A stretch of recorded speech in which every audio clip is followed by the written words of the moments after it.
Sais-tu quel animal, petit oiseau reconnaissable à sa poitrine orangée, est capable de s'orienter grâce à une boussole présente dans ses yeux? Aujourd'hui, on va parler du rouge-gorge dans Bête de science.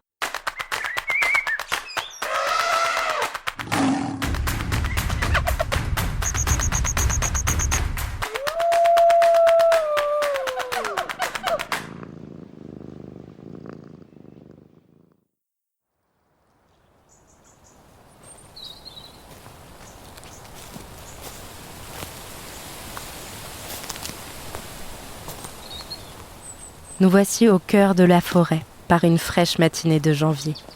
Il a neigé pendant la nuit. Dans le sous-bois, une petite tache rouge vif attire notre regard. Elle sautille, virevolte, chantonne. Une mélodie douce et enjouée résonne. C'est un rouge-gorge. Ah, le rouge-gorge. Il illumine l'hiver à lui seul. Il semblerait d'ailleurs qu'il nous ait aperçus, car soudainement, il se tait. Alors, immobile, nous retenons notre souffle pour ne pas lui faire peur. Mais n'effraie pas un rouge-gorge qui veut. L'oiseau sautille de branche en branche, s'approche. Il est curieux. Il nous ausculte et, l'examen passé, se remet à gazouiller. Écoute-le. On dirait qu'il n'existe plus que lui, nous et le froid mordant de janvier. Approchons-nous pour l'observer d'un peu plus près. Le rouge-gorge est un petit oiseau. Il mesure entre 12 et 15 cm et pèse tout juste 20 grammes, soit l'équivalent d'un morceau de chocolat. Le plumage de son dos, de ses courtes ailes et de sa queue est gris ou brun, tandis que son ventre arrondi est blanc. Ses yeux, noirs et brillants comme des perles, surmontent un petit bec fin et droit, parfait pour attraper des insectes ou picorer des graines. Sa silhouette rondelette, perchée sur de fines pattes, s'épaissit un peu plus lorsque l'oiseau gonfle son plumage pour se protéger du froid. Bref, le rouge-gorge est une petite boule de plumes mignonne à croquer. Mais ce qui le rend reconnaissable entre mille, c'est bien sûr la tache orangée qui illumine sa poitrine, son cou et ses joues. Tu l'auras deviné, c'est à elle qu'il doit son joli nom commun, rouge-gorge.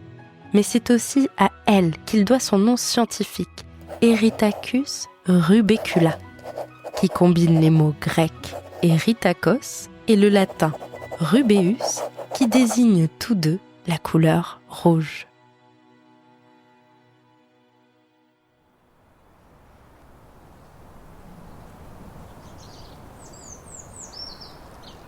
Il est impossible de savoir si le spécimen que nous observons est une femelle ou un mâle. Ils font à peu près la même taille et se ressemblent presque en tout point.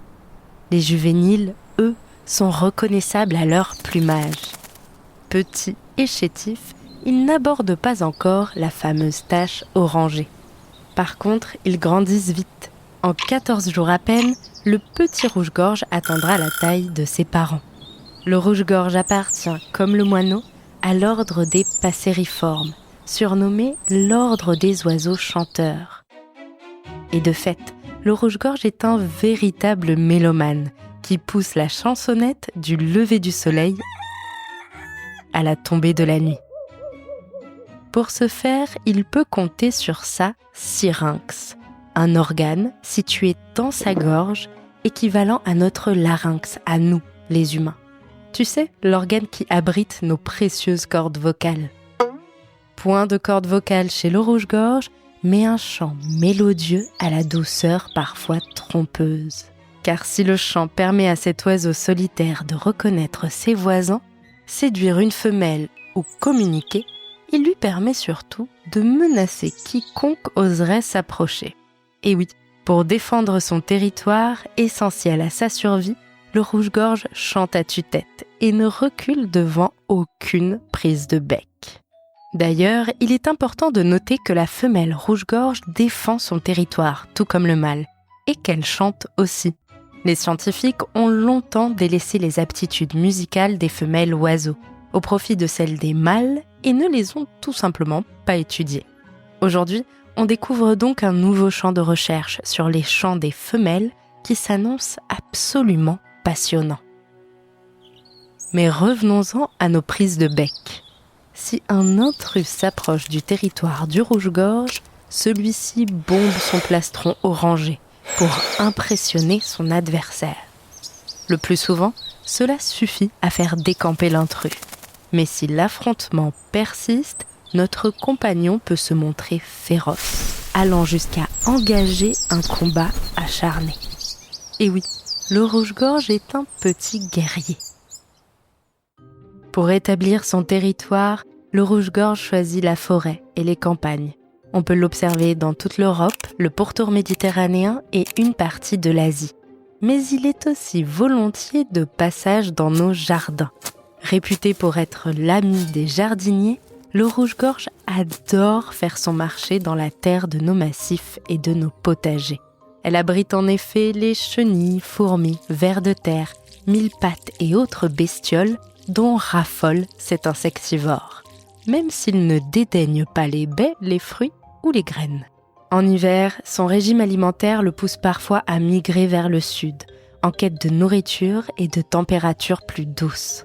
D'année en année, lorsque l'automne pointe le bout de son nez, certains rouges-gorges s'envolent parfois jusqu'au nord du continent africain, où ils retrouvent leur quartier d'hiver préféré avec une précision qui fascine les scientifiques.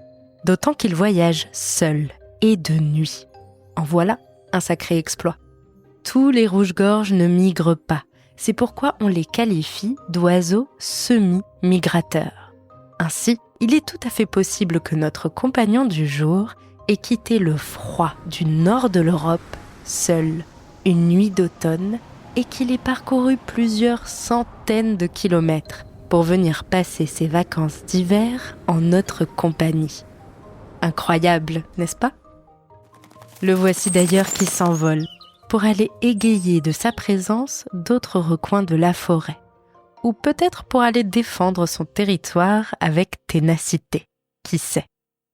De notre côté, on a beau le laisser filer, nous n'en avons pas tout à fait fini avec ce petit guerrier de la forêt. Car tu vas voir que notre cher compagnon, au chant mélodieux et à la poitrine de feu, est loin de nous avoir livré tous ses secrets. L'esprit aventurier et le plumage flamboyant du rouge-gorge lui valent une place particulière dans le cœur des humains. De nombreuses légendes font état de son courage ou de sa résistance face au froid hivernal. En Angleterre, il est même devenu un symbole de la saison des fêtes. On le représente sur les cartes de vœux, perché sur une branche enneigée ou une lettre au bec depuis le XIXe siècle. Il faut dire que son plastron rouge rappelle l'uniforme des facteurs anglais de l'époque victorienne, dont le surnom n'était autre que Red Breasts, les poitrines rouges. Sa familiarité avec les humains s'étend jusque dans les laboratoires, où le rouge-gorge est très étudié par les scientifiques. Et ce, pour répondre à une question qui demeure sans réponse depuis de nombreuses années. Comment les oiseaux s'orientent-ils ? Eh oui, les longues migrations des oiseaux et leur capacité à retrouver leur chemin à travers les continents avec une précision infinie fascinent les humains depuis fort longtemps. Aujourd'hui, on sait que les oiseaux utilisent leur vue et repèrent les chaînes de montagnes, les fleuves, mais aussi les routes et les infrastructures humaines. On sait également qu'ils utilisent leur odorat, bien plus puissant que celui des humains, et qu'ils peuvent s'appuyer sur la position des étoiles, de la lune ou encore du soleil pour s'orienter. Les scientifiques pensent aussi que les oiseaux migrateurs ont une sorte de boussole interne qui leur permet de situer le nord à tout moment lorsqu'ils survolent la planète Terre. Mais pour ce qui est de comprendre comment tout cela fonctionne, c'est le mystère.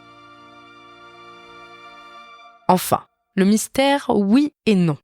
Car les scientifiques, qui ne s'avouent jamais vaincus, ont fait passer plusieurs tests à de nombreuses espèces d'oiseaux, parmi lesquels notre cher compagnon, le rouge-gorge. Ils ont testé sa capacité à s'orienter le jour, la nuit, en fonction du soleil ou de la lune, en présence d'une lumière plutôt rouge ou plutôt bleue.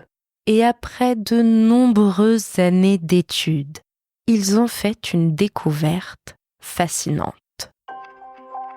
Les scientifiques ont découvert une boussole biologique dans les yeux du rouge-gorge. Et pas n'importe quelle boussole. Une boussole sensible au champ magnétique terrestre. Tu sais, cette espèce de bouclier invisible et aimanté qui protège notre planète du vent solaire.